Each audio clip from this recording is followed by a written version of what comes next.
The smell of cinnamon and freshly baked bread should have been comforting. Morning Glory Bakery had always been a place of warmth and nostalgia, where laughter once lingered in the corners like flour dust. But something felt different now. Offbeat, hollow, as if the soul of the place had been slowly bled out.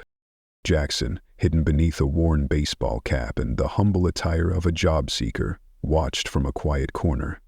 He was a man with a legacy, owner of a once thriving chain of bakeries that began in this very store. 10 years ago, he'd built this place with little more than grit, borrowed cash, and a dream that bread could bring people together. But time, and perhaps success, had distanced him from the heartbeat of his creation. He wasn't here today as the boss, he was here as a witness. Behind the counter, a bitter current rippled beneath the sugary sweetness. Martin, the 72-year-old master baker whose hands had shaped the very identity of this bakery, moved like a man carrying invisible weights. Every gesture was precise, tender dough folded like secrets whispered between old friends. But he wasn't respected, not anymore. Lana, the cashier with a permanent sneer and eyes that rolled more than they blinked, made no effort to hide her disdain. "Careful," she said with a mocking lilt, loud enough to bruise. "Don't let Grandpa bore you to death." Martin didn't flinch. His hands kept moving, shaping rolls as if the comment had dissolved into the air like steam. But Jackson felt it. In his gut, the tension. The quiet insult that cut deeper because it was routine. Moments later, Eddie leaned in, his smirk as sharp as a knife. "Watch out," he quipped. "He forgets his own name twice a day." Again, Martin didn't react. Fold, don't punch. Coax, don't force. His mantra was quiet, like a prayer. Maybe this cruelty had become background noise to him. White noise he'd grown used to. But Jackson hadn't. His chest tightened. This wasn't just about business anymore. What they didn't know was that Martin didn't go home at night. He slept in a repurposed storage room out back, on a cot barely softer than the flour sacks around him. He still sent money to pay off his late wife's hospital bills, bills that outlived her, like grief that never goes away. He was no burden.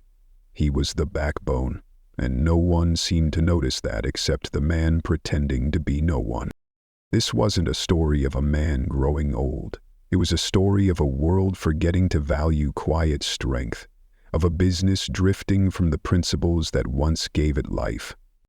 And for Jackson, it was becoming heartbreakingly clear he didn't just return to evaluate numbers. He came back to rediscover what had been lost: decency, dignity, and the kind of humanity that can't be captured in quarterly reports. The question wasn't what would happen next. The real question, the one buried deep in Jackson's tightening chest, was what kind of man he still wanted to be. And maybe, just maybe, what kind of legacy he was willing to fight for. This right here was why Jackson had come in disguise, not to audit spreadsheets or deliver top-down orders, but to see the truth from the floorboards up. And what he'd seen in just 2 days was already enough to trouble the corners of his heart that corporate reports never reached. At lunch, the staff gathered loosely in the break room, joking over sandwiches and scrolling their phones. Martin, however, quietly unwrapped a neatly folded napkin from his coat pocket. Inside, a single slice of homemade bread, thick with a smear of peanut butter. Humble and unbothered. Jackson, caught between admiration and concern, slid half of his turkey melt toward him. Martin offered a soft smile, touched by the gesture, but shook his head. "Still saving for a vacation?" Jackson prodded gently, voice dipped in curiosity. "No," Martin said, his tone warm but final. "Just saving." "Saving for what?" Jackson nearly asked, but something told him not to. Not yet. There was a weight behind Martin's answer, like a story held back by choice, not circumstance. Instead, Jackson sipped his lukewarm coffee and studied the lines on Martin's face, etched deep from years of early mornings and quiet service to people who might never know his name. That night, as Jackson hung up his borrowed apron and stepped into the lavender dusk, he didn't feel pride. He felt disquiet. Something was wrong in this bakery he once called home. Not in the pastries, but in the pulse.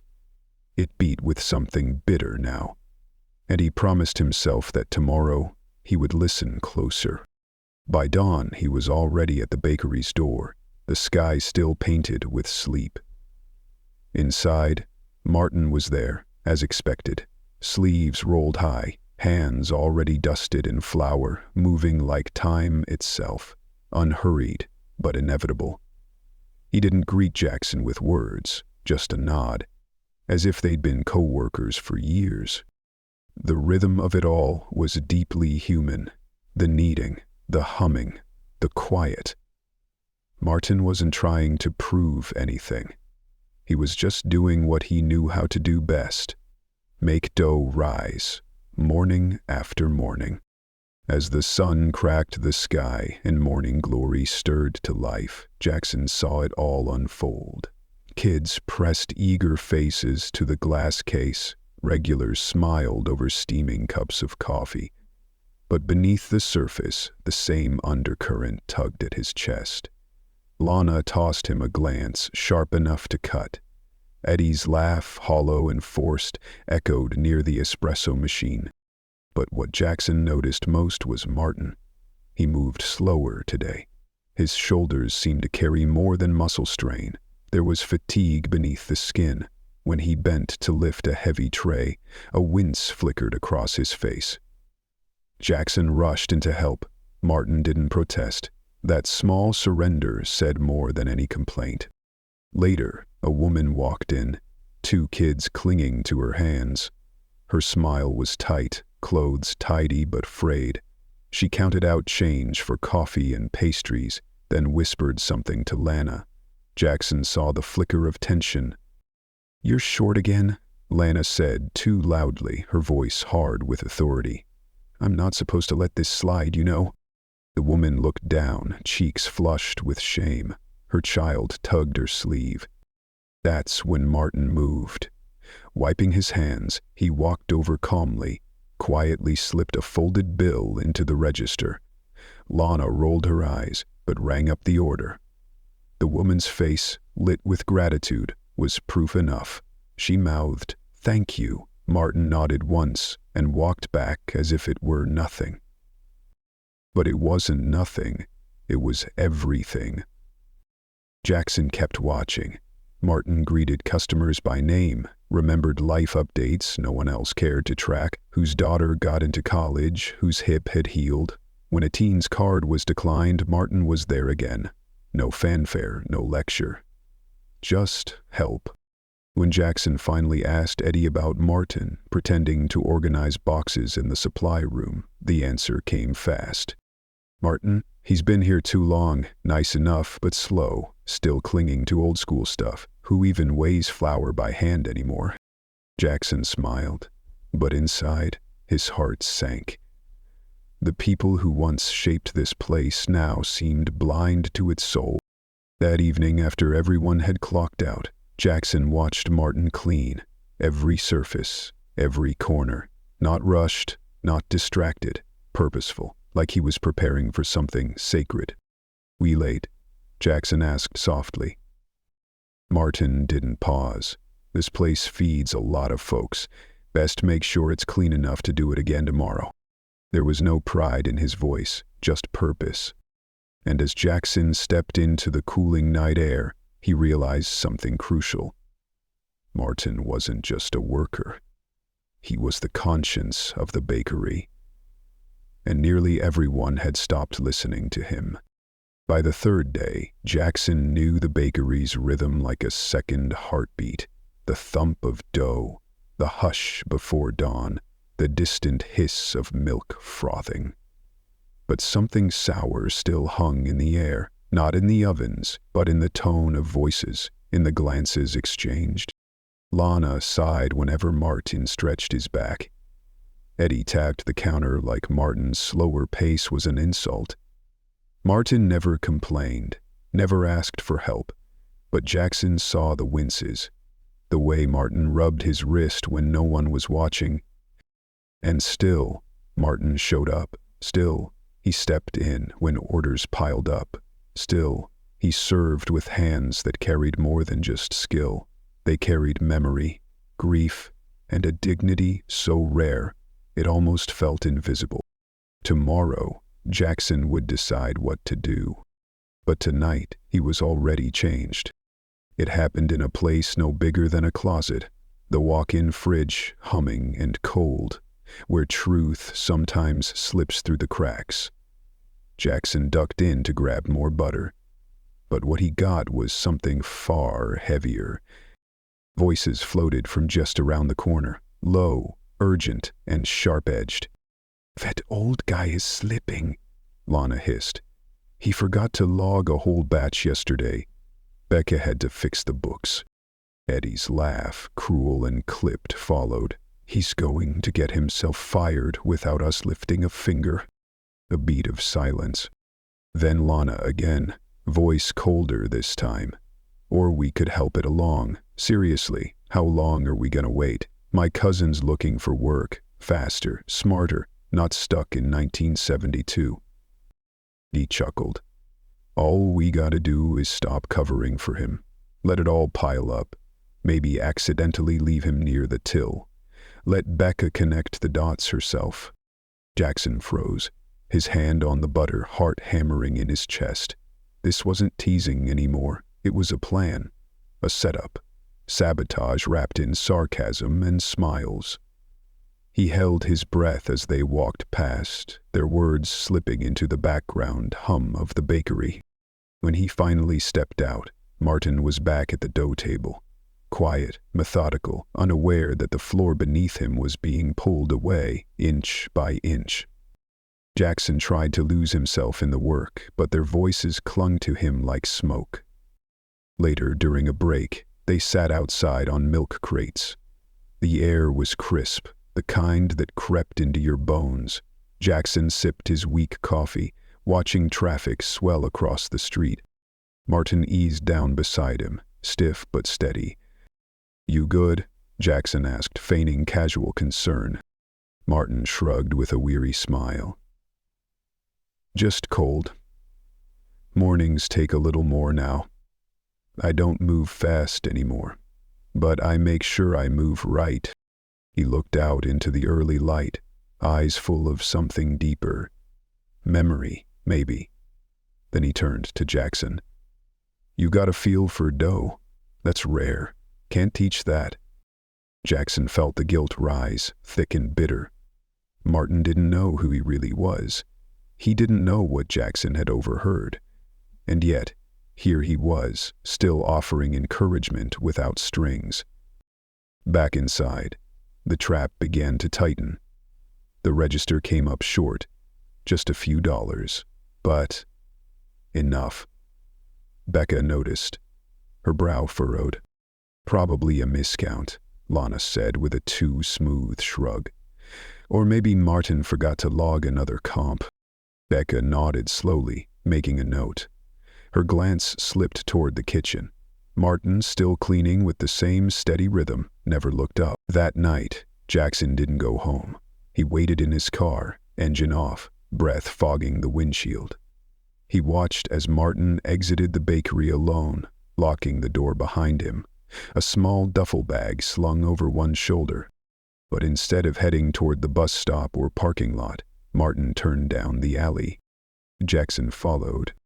Behind the bakery, hidden by shadows and the rust of time, stood a weather-beaten metal structure. Martin unlocked it with a worn key and stepped inside. A dull light flickered to life. From the car, Jackson saw barely enough space to stand. A cot, a space heater, a shelf lined with canned soup and off-brand instant coffee. No kitchen, no sink, just a man's final refuge. Jackson's hands tightened around the steering wheel. He didn't drive home. He couldn't. He just sat there, stunned, watching the quiet outline of a man who had given everything, and was sleeping beside sacks of flour like it was enough. By the fourth morning, Jackson's perception had changed completely. Morning glory didn't just smell like bread anymore.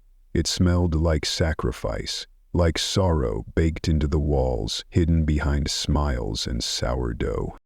Martin was already at work, his movements unchanged, slow, deliberate, full of grace. But Jackson now saw what he hadn't before. The careful leaning against the prep table, the subtle hand on his lower back, the pain disguised as routine. "How long you been working here?" Jackson asked as they kneed together. Martin paused. "Since Martha passed." He didn't explain. He didn't need to. The morning rush surged in. Coffee orders flew. Kids pressed their noses to the glass, but Jackson's attention was on the undercurrent. Lana's eye rolls at each custom request, Eddie's impatience, his tone sharp with a customer who dared ask for less foam. And then Connie walked in, scarf tied around thinning hair, smile trembling but fierce. Martin stepped from behind the counter and wrapped her in a gentle hug. "Still fighting," she whispered. "Round 3, she said. "You're stubborn," Martin smiled. "Good," he said. "Stubborn people deserve good bread." Jackson had to turn away to hide the emotion swelling in his throat. This wasn't a transaction. This was something holier. Nourishment for the soul given in the form of flour and kindness. That afternoon, Jackson took a walk and made a call to Carol, an old customer from back in the early days. "Martin," she said softly, "he's the reason people still come. After his wife died, he never missed a day, said it gave him purpose. He still brings me rolls when my arthritis flares, says they're extras, they never are." Jackson didn't sleep again that night. Instead, he returned to the alley, watched Martin unlock the little metal home. This time Jackson approached. Slowly, quietly. From just a few yards away, he saw it all. The cot, the heater, the photograph of Martha framed in cracked plastic, the soup cans lined like soldiers on a shelf. A life lived humbly, a grief carried silently.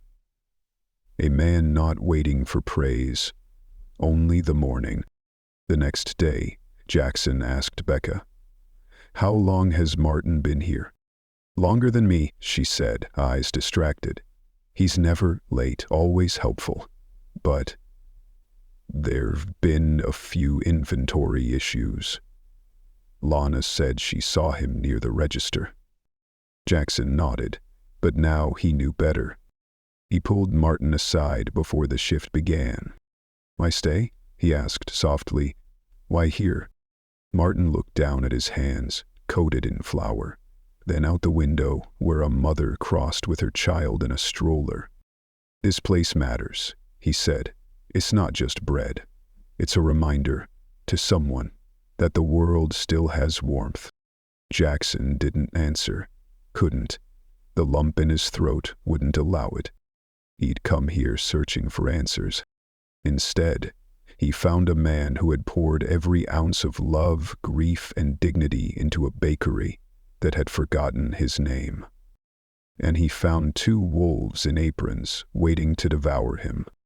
Now Jackson knew what he had to do. He wasn't going to just reveal the truth. He was going to save the soul of what he once built, even if he had to burn the lies down to do it. Jackson had built Morning Glory on a dream that no one working beneath its roof would ever have to sacrifice dignity for a paycheck or sleep in the shadows just to survive. That dream, once so vivid and hopeful, had slowly been buried beneath profits, expansion plans, and quarterly reviews.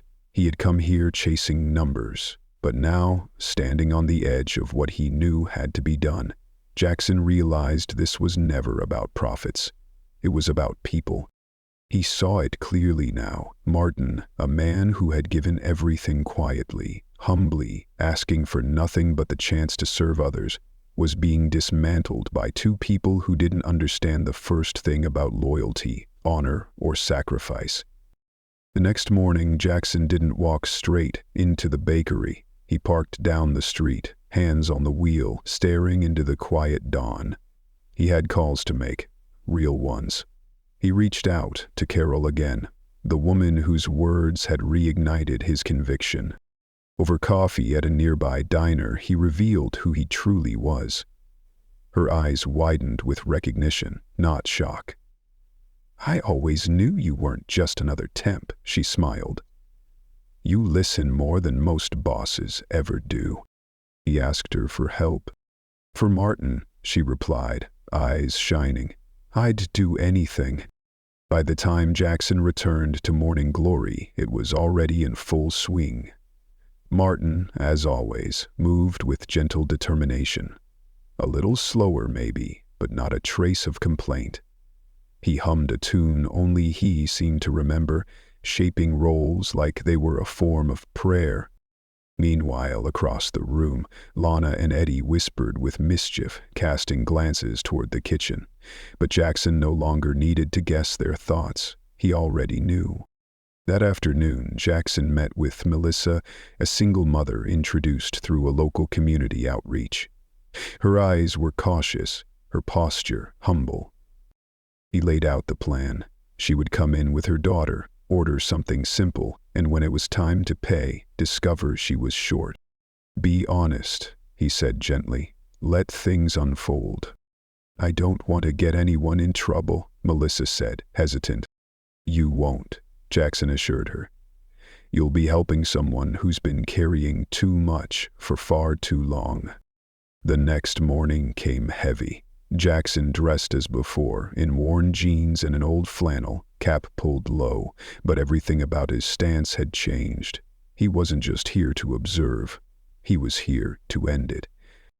At precisely 9:12, Melissa entered, hand in hand with her daughter. She ordered grilled cheese, soup, coffee. When she reached for her wallet, her expression shifted. "I'm so sorry," she told Lana softly. "I'm sure my card didn't go through.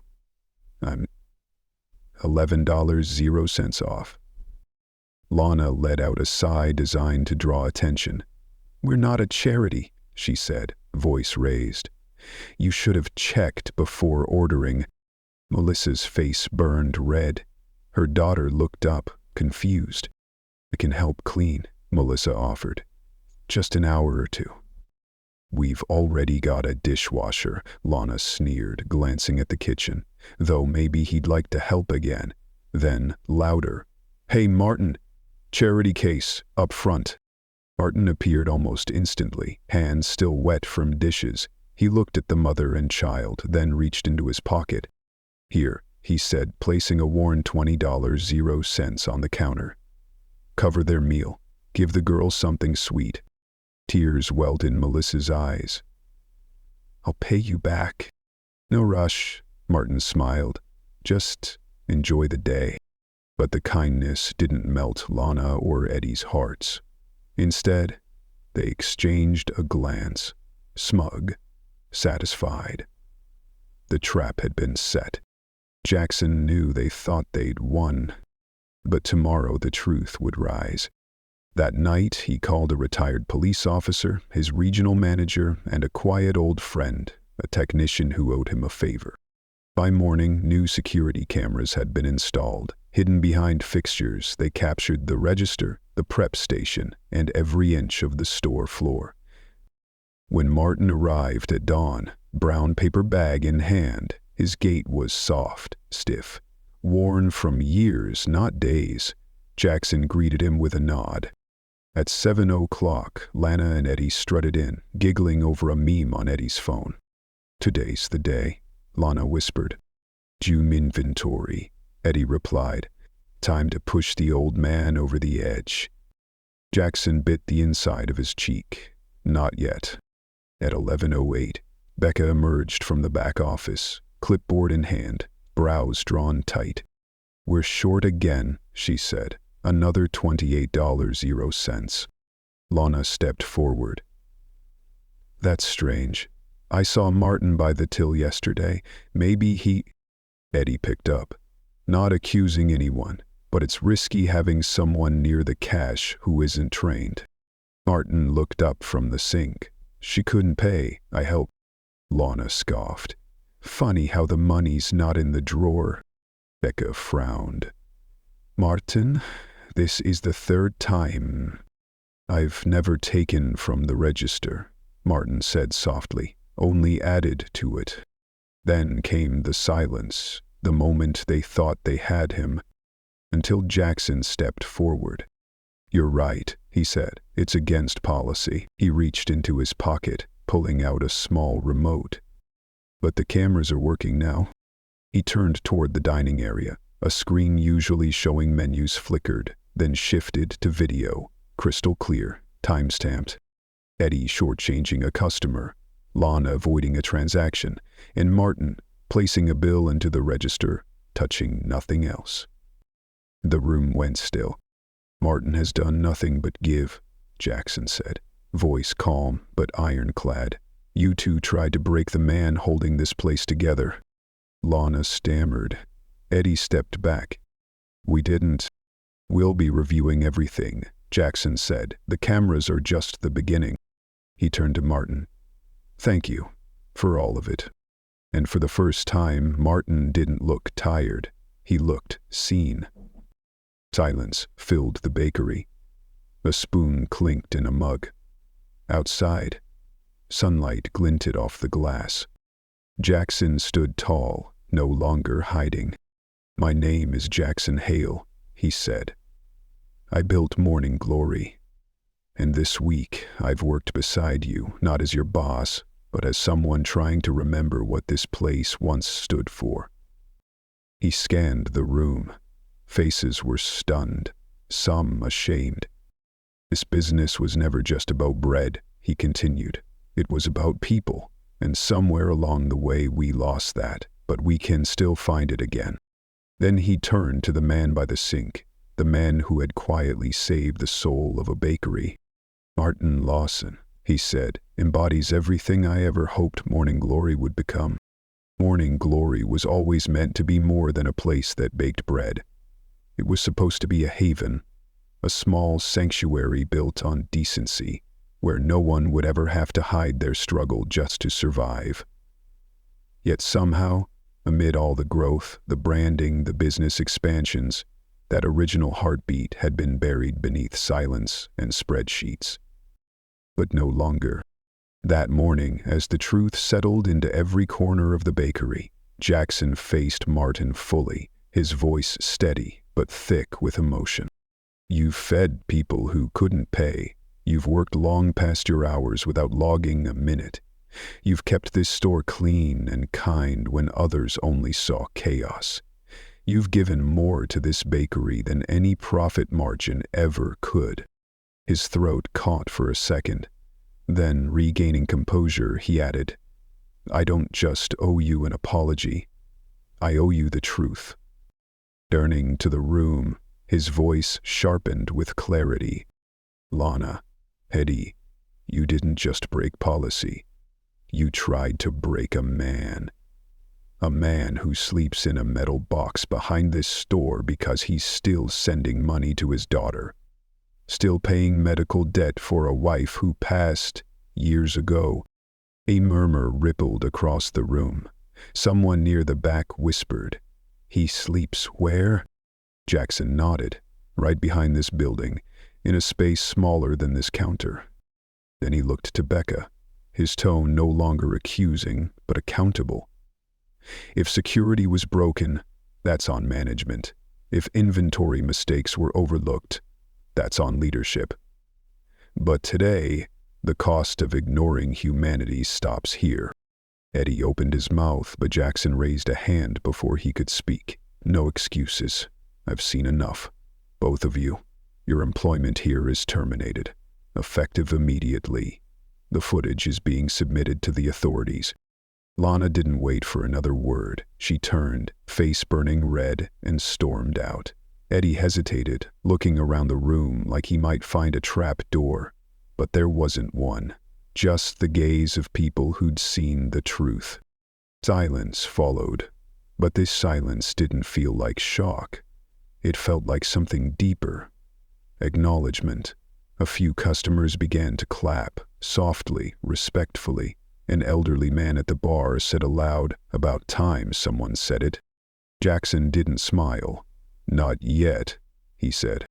He turned back to Martin, who still hadn't moved. His eyes were glassy, hands trembling faintly at his sides. "You don't owe us an explanation," Jackson said, softer now. "But you do deserve respect, and starting today you will have it, from every person who walks through these doors." Martin cleared his throat, his voice like the rustle of leaves. "I just didn't want to be in the way." Jackson stepped closer, eyes steady. "Martin, you've never been in the way. You've been the reason this place still has a soul." There were no speeches from Martin, just a small nod, a breath released, a weight years in the making, lifting from shoulders that had carried too much for too long. And yet the ovens kept baking, the customers kept coming, but something in the air had shifted. Not the smell, not the sound, the feeling, the spirit. Tomorrow would still hold work, still demand healing, but today, truth had been served. The next morning, Morning Glory opened as usual, but you could feel it, the shift. Regulars greeted Martin by name. Becca peeked toward the kitchen more than once. Even the light that filtered through the front windows seemed softer, more golden, like the bakery itself had taken a long, deep breath. Jackson stood near the door, no cap to hide behind, no clipboard in hand, just a man owning his space again. Martin arrived on time. Same faded flannel, same paper lunch sack. But his shoulders were different, straighter, no longer folding in on himself. And though his smile wasn't large, Martin never smiled big. It lingered longer, steadier. When he entered the kitchen, every team member paused to acknowledge him. A simple, "Good morning, Martin," but said with meaning, and this time he believed it. Mid-morning, Jackson called him into the office. No formality, just two men sitting down for a talk long overdue. "I didn't expect any of this," Marty said. "Neither did I," Jackson replied. He took a breath. "When I opened Morning Glory, I thought the hardest part would be getting people to like the bread. But the truth? The hardest part is building a place where people feel like they matter." He paused, let it land. "I got distracted. Numbers, growth, hiring people who looked good on paper. But I forgot to check on the ones who held it all together in silence." Martin listened, like he always had. Jackson reached into a drawer, pulled out a folder and slid it across the desk. "Inside is your new position. Full-time community manager, less physical labor, better hours, full benefits. Your job is to train new hires and to remind everyone what respect looks like." Martin opened the folder, his brow furrowed at the salary. "This is too much," he said. Jackson shook his head. "It's not enough. It's back pay, it's recognition, it's what you've always deserved." Then, before Martin could speak again, Jackson added, "The trailer? Gone. I bought you a small house, 2 blocks away, clean, warm, already furnished. No more sleeping next to flour sacks." Martin's voice was barely audible. "I didn't want to be a burden." "You weren't," Jackson said. "You were our anchor." No more words were needed, just a slow, firm handshake. Two men who had finally seen each other clearly.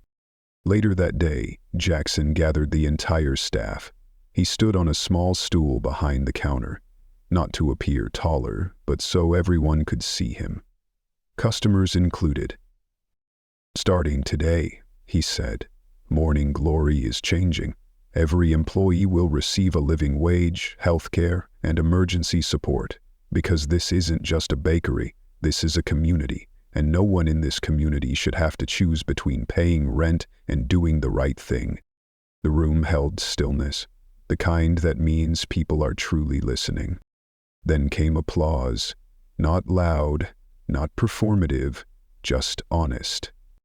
And then little Lily, the same girl from the shortage test, walked up with her mother. She handed Martin a thank you card drawn in crayon, a crooked loaf of bread with 3 simple words: "You are kind." There wasn't a dry eye left in the room. That evening, Jackson locked the doors himself. He stood outside, watching the sun lower behind the brick storefront, the golden sign catching the last light. He'd once believed success was expansion. More stores, more reach. But real success? It was a man with flour on his sleeves, doing the right thing when no one was watching. Martin didn't save morning glory with metrics. He saved it with heart. And Jackson had finally remembered what that tasted like.